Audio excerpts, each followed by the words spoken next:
कहानी की शुरुआत होती है एक रिटायर्ड फौजी जेम्स राइट से। जेम्स अचानक जापान के एक मार्शल आर्ट स्कूल में घुस आता है। उसका सिर्फ एक ही मकसद है, अपने पुराने और खतरनाक दुश्मन को ढूंढना। लेकिन शुरुआत से ही हालात उसके खिलाफ जाने लगते हैं। जिस आदमी की तलाश में वह यहाँ आया है वह इसी स्कूल के मौजूदा मास्टर का पिता है। स्कूल का मास्टर एक बेहद इज्जतदार और गुस्से वाला इंसान है। अपने पिता की बेइज्जती वह किसी हाल में बर्दाश्त नहीं कर सकता। गुस्से में आकर वह अपने स्टूडेंट्स को आदेश देता है, इस अमेरिकन को अभी के अभी मार डालो। लेकिन यह उसका सबसे बड़ा गलत फैसला साबित होता है। जेम्स कोई साधारण फौजी नहीं है, वह एक खतरनाक, तेज और बेहद प्रशिक्षित योद्धा है। बिजली जैसी रफ्तार से वह सभी छात्रों को एक एक करके जमीन पर गिरा देता है। मास्टर तुरंत समझ जाता है कि सामने खड़ा आदमी आम इंसान नहीं है। वह सबको रोक कर पूछता है, तुम आखिर यहाँ क्यों आए हो? लेकिन जेम्स कुछ कह पाता उससे पहले कहानी अचानक पीछे लौट जाती है। फ्लैशबैक, वर्ष 1942, दूसरा विश्व युद्ध चल रहा था। जापानी फौज दक्षिण पूर्व एशिया पर कब्जा जमाने के लिए एक खौफनाक कैंप बना रही थी जिसे मार्च ऑफ डेथ कहा जाता था। जेम्स अपने मरे हुए दोस्त के शव के पास बैठा था। उसे उसने खुद दफनाया था। अगली सुबह जापानी सैनिक जंगल में दुश्मनों की तलाश में फैल चुके थे। जेम्स पास ही झाड़ियों में छुपा हुआ था। उसने उनका ध्यान भटकाने के लिए एक पत्थर उछाला और जैसे ही मौका मिला अचानक उन पर हमला बोल दिया। उसने एक सैनिक को वहीं खत्म कर दिया और एक माइन भी उड़ा दी। कुछ पलों के लिए उसे लगा कि वह जीत रहा है, लेकिन जल्द ही साफ हो गया कि जंगल में दुश्मनों की तादाद उसकी सोच से 100 गुना ज्यादा है। भागता हुआ वह पेड़ों के बीच से निकलने लगा, लेकिन जल्द ही पकड़ लिया गया। कमांडर ने आदेश दिया, इसे मत मारो, जिंदा पकड़कर कैंप में ले चलो। कैंप में घुसते ही सभी की नजरें उस पर टिक गईं। कर्नल ने जेम्स को देखते ही पहचान लिया कि यह कोई मामूली कैदी नहीं है, ये ब्रिटिश एयरफोर्स का कमांडर रह चुका है। कर्नल को डर था कि कैंप में बंद हजारों सैनिकों का मनोबल बढ़ सकता है, इसलिए वह बोला, इसे चुपके से मार दो, किसी को पता भी न चले। लेकिन जब सिपाही उसे तलवार से मारने पहुंचे, जेम्स ने आखिरी पल में बचकर तीनों गार्ड्स को उसी की तलवारों से खत्म कर दिया। फिर वह जंगल की ओर भाग निकला। जंगल में उसे एक क्रैश हुआ प्लेन मिला, लेकिन ज्यादा देर वह वहां भी नहीं छुप पाया। अचानक उसका पैर एक छुपे हुए जाल में फंस गया और उसे फिर से पकड़ लिया गया। कर्नल ने उसका डॉग टैग खींचा। उसकी कमर के पास छिपा वीरता का मेडल देखकर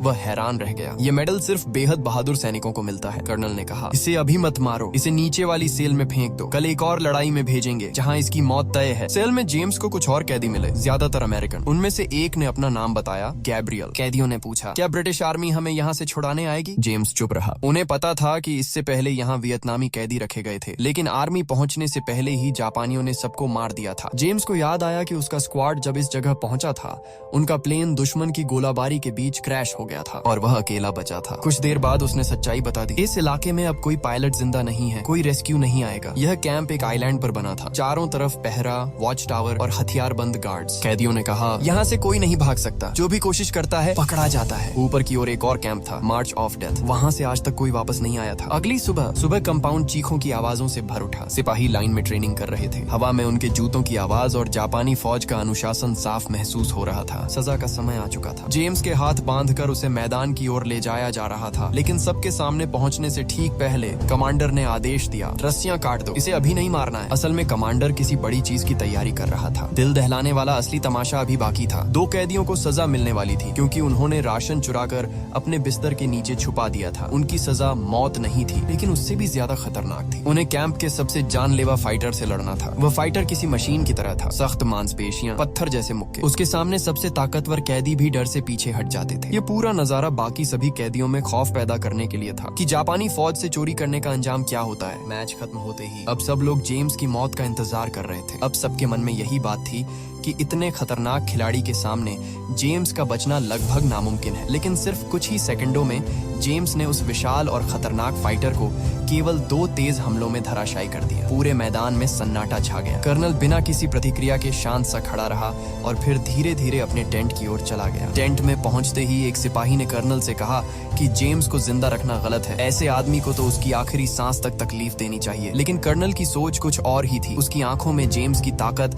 और बहादुरी के लिए हल्की सी सम्मान की झलक दिखी। फिर भी उसने कहा, इसका समय भी आएगा, बहुत जल्द। थोड़ी देर बाद जेम्स की मुलाकात कैप्टन कॉलिंस से हुई। कॉलिंस उसके लड़ने के तरीके से दंग रह गया। रात को जब सभी कैदी जश्न मनाने लगे तो दाढ़ी वाला कैदी अपनी बनाई हुई देसी शराब उठा लाया, इतनी तेज कि गले को आग की लपटों की तरह जला दे। लेकिन यह हल्का फुल्का माहौल ज्यादा देर तक नहीं चला। जल्द ही जापानी सैनिक वहां पहुंच गए और उन्होंने जेम्स को कर्नल के टेंट में बुलाया। टेंट के अंदर एक जवान नर्स सामान सजा रही थी। जेम्स और नर्स के बीच एक पल के लिए नजरें मिली। उन्होंने कुछ कहा नहीं, लेकिन एक अनकहा एहसास जरूर गुजर गया। कर्नल ने कहा कि उसने जेम्स को तारीफ करने के लिए नहीं बुलाया है, उसने जेम्स की लड़ने की शैली पहचान ली थी। यह वही प्राचीन तकनीक थी जिसे जापान में वर्षों पहले प्रतिबंधित किया गया था। बातचीत का रुख फिर जेम्स के मेडल पर चला गया। कर्नल को समझ आया कि यह मेडल जेम्स का नहीं बल्कि उसके पिता का था। कर्नल ने बताया कि उसका खुद का पिता भी फौज में था। फिर उसने अपने मृत ऑफिसर की तलवार उठाई और जेम्स के गाल पर हल्की सी कट की रेखा खींच दी। इसके बाद उसने गार्ड्स को आदेश दिया, इसे ले जाओ। यह साफ इशारा था, जेम्स सुबह होते ही मारा जाएगा। अगली सुबह कर्नल ने एक और फाइट आयोजित की। उसे पूरा विश्वास था कि जेम्स की तकनीक एक दो विरोधियों के खिलाफ तो प्रभावी है, लेकिन बहुत सारे दुश्मनों के खिलाफ नहीं टिकेगी। इसलिए उसने अपनी यूनिट के 3 सबसे ताकतवर सैनिकों को जेम्स के खिलाफ भेजा। लेकिन जेम्स तूफान की तरह बरसा। केवल 1 मिनट के अंदर उसने तीनों को पटखनी दे दी। चाहे तो वह आखिरी वार करके उन्हें मार सकता था, लेकिन उसने ऐसा नहीं किया। वह रुक गया, उसने किसी को खत्म नहीं किया। कर्नल फिर से बिना कोई शब्द बोले अपने टेंट में लौट गया। बाद में जब कैदी उन जापानी सैनिकों का मजाक उड़ा रहे थे तो जेम्स ने शांत स्वर में कहा कि वे सैनिक डरपोक नहीं थे, वह बस अपने कमांडर के आदेश मान रहे थे, बिल्कुल वैसे ही जैसे वे खुद मानते थे। उसकी यह बात सुनकर सभी चुप हो गए। लेकिन कुछ ही देर बाद कैंप में गोली चलने की आवाज गूंजी। पता चला कि कर्नल ने उन तीनों हार चुके फाइटरों को मरवा दिया था ताकि सबको साफ संदेश मिले, यहाँ दया की कोई जगह नहीं। इस बीच गैब्रियल और कॉलिंस की हालत बिगड़ रही थी। जल्द ही उन्हें उस डेथ कैंप भेज दिया जाएगा जहाँ से कभी कोई वापस नहीं लौटा। समय बहुत कम था, इसलिए जेम्स ने एक खतरनाक योजना सोची। उसने देखा था कि वॉच टावर के ऊपर एक रेडियो है। अगर वह किसी तरह वहाँ पहुंचकर ब्रिटिश फोर्सेस को सिग्नल भेज दे तो सेना आकर उन्हें बचा सकती है। योजना बनी कि काम की अगली शिफ्ट में कैदी शोर मचाएंगे। अगले ही पल पूरे कैंप में अफरा तफरी फैल गई। गार्ड भागते हुए वहाँ पहुंचे। टावर का पहरेदार भी नीचे उतर आया। जेम्स तुरंत टावर की ओर दौड़ा और तेजी से ऊपर चढ़ गया। उसने रेडियो तोड़कर निकाल लिया और रेत की बोरियों के पीछे छुप गया। जैसे ही वह नीचे आने लगा, नर्स ने उसे देख लिया, बट उसने कुछ नहीं कहा। कुछ देर बाद एक जापानी सैनिक ने नर्स को तंग करना शुरू किया। नर्स ने उसे रोक दिया, लेकिन उसने गुस्से में उसे थप्पड़ मार दिया। पूछताछ के बावजूद नर्स ने जेम्स के बारे में एक शब्द भी नहीं बताया। जेम्स रात में अपनी सोने की जगह पर लौट आया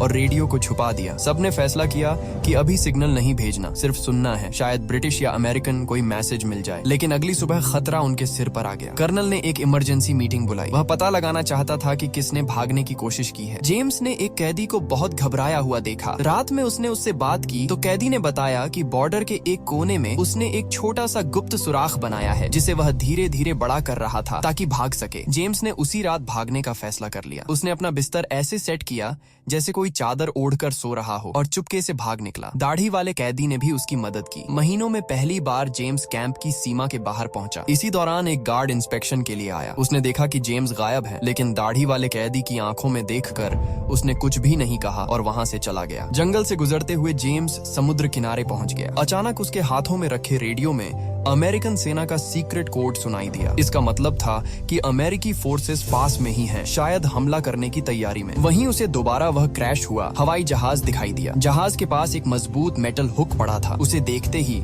जेम्स के दिमाग में एक नया आइडिया आया। इसके बाद वह उसी रास्ते से चुपचाप कैंप में वापस लौट आया। अगली सुबह उसने अपने सभी साथियों को बुलाकर सारा हाल बताया। उसने समझाया कि रेडियो से सुनाई देने वाली आवाजें नवाजो भाषा में थीं, जिसे केवल अमेरिकी फौज गुप्त संचार के लिए उपयोग करती है। इसका मतलब अमेरिकन सैनिक आसपास ही हैं। जेम्स ने यह भी बताया कि जंगल में उसे एक ग्लाइडर जैसा साफ सुथरा हवाई। जेम्स को जंगल में एक जहाज का टूटा हुआ हिस्सा मिला था। उसे यह भी समझ आ गया था कि अगर वह उस ग्लाइडर जैसे ढांचे को किसी गुजरते हुए प्लेन से जोड़ दे तो हवा में उठकर सभी कैदियों को इस नरक से बाहर ले जाया जा सकता है। यकीनन यह प्लान पागलपन जैसा लग रहा था, लेकिन उनके पास अब खोने को कुछ भी नहीं बचा था। जरा सी उम्मीद भी उनके लिए किसी खजाने से कम न थी। इसलिए सभी खतरा जानते हुए भी उसकी मदद करने के लिए तैयार हो गए। लेकिन यह उम्मीद ज्यादा देर तक टिक न सकी। कुछ ही मिनटों में सिपाही आ धमके और जेम्स को पकड़कर कर्नल के सामने ले गए। कर्नल ने भी नवाजो भाषा के रेडियो सिग्नल सुन लिए थे। वह चाहता था कि जेम्स ये बताए कि इसमें क्या कहा गया है। जेम्स ने शांत स्वर में कहा, ये अमेरिकन आर्मी की कोड लैंग्वेज है। मैं ब्रिटेन से हूँ और अगर मुझे पता भी होता तब भी मैं अपने साथियों को धोखा नहीं देता। बस इतना सुनना था कि कर्नल आग बबूला हो गया। उसने गार्ड्स को आदेश दिया, इसे बांधो और तब तक मारो जब तक यह घुटनों पर न गिर जाए। हर डंडा पूरे जोर से लगना चाहिए। फिर टेंट के अंदर सिर्फ दर्द और चीखों की आवाजें गूंजने लगी। जब जेम्स गिर पड़ा तो गार्ड उसकी रस्सी काटकर उसे मुक्कों से मारने ही वाले थे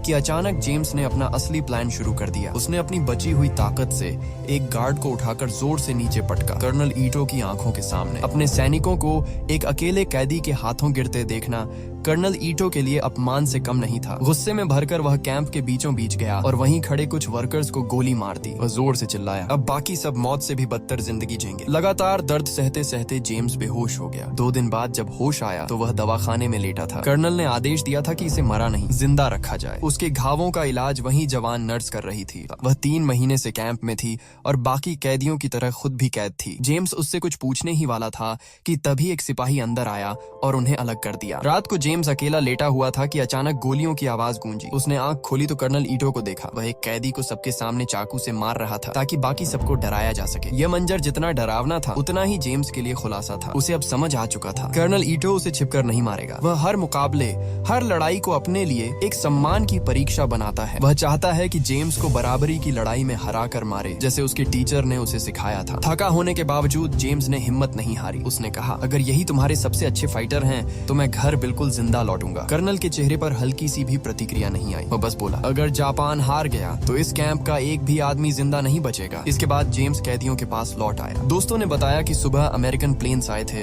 और उन्होंने हजारों पर्चे गिराए थे। अमेरिका सब देख रहा है और युद्ध खत्म होते ही इंसाफ होगा। लेकिन जेम्स ने कहा कि इससे कुछ नहीं बदलेगा। ईटो कभी सरेंडर नहीं करेगा, चाहे जापान हार भी जाए, वह हमें मार ही देगा। शाम को गैब्रियल जंगल में ग्लाइडर चेक करने गया। वापसी में वह जेम्स से टकरा गया। उनके कमरे तक जाने वाला सीधा रास्ता बंद था, इसलिए दोनों साइड से चुपके से जाने लगे। लेकिन एक गार्ड ने देख लिया। लड़ाई में उन्हें गार्ड को मारना पड़ गया, वरना वह सब बता देता। आवाज सुनकर एक और अफसर पहुंचा। जेम्स ने उसे मारने के बजाय छोड़ दिया। अफसर ने दोनों को चुपचाप उनके कमरे तक पहुंचा दिया। लेकिन इसके बाद जाकर उसने गार्ड्स को बता दिया कि एक सैनिक मारा गया है। कैंप में खामोशी छा गई। सुबह होते ही कर्नल ने आदेश दिया, असली कातिल को खोजो। अपने साथियों को बचाने के लिए जेम्स आगे आया और बोला, मैं था, मैंने मारा। कर्नल ने सबूत मांगा। उसने जेम्स से कहा कि अपनी लड़ने की तकनीक एक कैदी पर इस्तेमाल करो, लेकिन कैदी ने इनकार कर दिया। मैं ये नौटंकी नहीं करूंगा। बस इतना कहना था। गार्ड्स ने उसके सिर में गोली मार दी। फिर कैप्टन कोस को एक गार्ड के साथ लड़ाया गया और उसने भी सभी को हरा दिया। कैदियों को धक्के मारकर उनके कमरों में बंद कर दिया गया। जेम्स फिर कर्नल के सामने खड़ा था। उसने कहा, तुम कायर हो, अगर हिम्मत है तो मुझसे लड़ो। इस पर कर्नल ने अपने सिर से वार करके जेम्स के माथे पर चोट मारी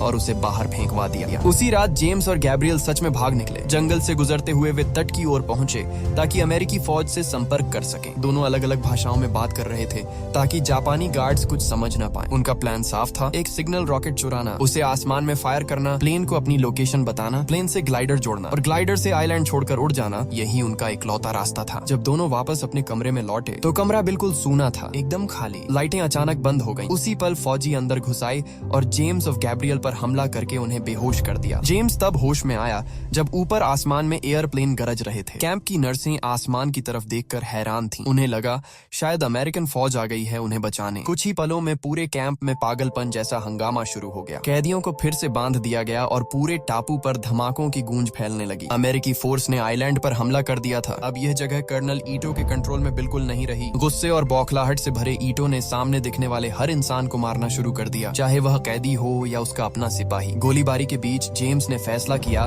कि उन्हें रेडियो रूम तक पहुंचकर अमेरिकन सिपाहियों से फिर संपर्क करना पड़ेगा। लेकिन जब वे वहां पहुंचे तो रेडियो पूरी तरह नष्ट हो चुका था। अब उनकी आखिरी उम्मीद थी टावर पर लगा ट्रांसमीटर। इसी दौरान कैंप की नर्सेज ने जबरदस्त हिम्मत दिखाई। उन्होंने गार्ड का ध्यान भटकाया, उसे पास बुलाया और मौका मिलते ही उसे मार गिराया। इससे रास्ता पूरी तरह साफ हो गया। टावर के ऊपर गैब्रियल चढ़ा और तुरंत इमरजेंसी सिग्नल भेज दिया। नीचे कैंप में अराजकता और डर का माहौल था। जापानी सैनिक भागने की कोशिश कर रहे कैदियों पर अंधाधुंध गोलियां चला रहे थे। जेम्स ये सब चुपचाप देखकर नहीं रह सका। उसने भी एक राइफल उठा ली और पलटवार शुरू कर दिया। उसकी फायरिंग से कुछ गार्ड मारे गए और इससे बाकी कैदियों को भी हिम्मत मिल गई। धीरे धीरे कैंप में एक बड़ा बड़ा बगावत सा माहौल बन गया। कैदी जिस चीज से लड़ सकते थे उसी को हथियार बनाकर लड़ाई में कूद पड़े। इसी अफरा तफरी में कैप्टन कॉलिंस का सामना उस जापानी अफसर से हुआ जो शुरुआत से उसे परेशान करता था। लड़ाई तेज थी लेकिन ज्यादा देर तक नहीं चली। कॉलिंस जीत ही रहा था कि तभी अचानक पीछे से एक गोली चली और वह वहीं गिर पड़ा। अपने दोस्त को यूं गिरते देखकर जेम्स गुस्से से भर उठा। वह सीधे कर्नल ईटो के टेंट में घुस गया जहां ईटो तलवार लेकर उसका इंतजार कर रहा था। अब दोनों के बीच एक जबरदस्त आखिरी मुकाबला शुरू हो गया। तगड़ी लड़ाई के बाद ईटो जमीन पर गिर पड़ा और जेम्स खून से लथपथ खड़ा रहा, थका हुआ लेकिन विजयी। गैब्रियल ने तुरंत उसे बाहर खींचा। ऊपर प्लेन्स फिर से घूम रहे थे और वक्त बहुत कम बचा था। दोनों तेजी से जंगल की तरफ भागने लगे। एक जापानी फौजी ने पीछे से राइफल उठाई और उन्हें गोली मारने ही वाला था, लेकिन तभी कर्नल ईटो ने खुद उस फौजी की बंदूक को तलवार से धक्का दे दिया। उसने जेम्स और गैब्रियल को जाते हुए देखा और उन्हें जाने दिया। यह उसकी तरफ से एक योद्धा को दी जाने वाली अंतिम इज्जत थी। जेम्स और गैब्रियल भागते हुए आखिरकार ग्लाइडर तक पहुंच गए। ऊपर अमेरिकी प्लेन्स ने अपना आखिरी बड़ा हमला शुरू कर दिया। उसी समय झाड़ियों और पेड़ों के बीच से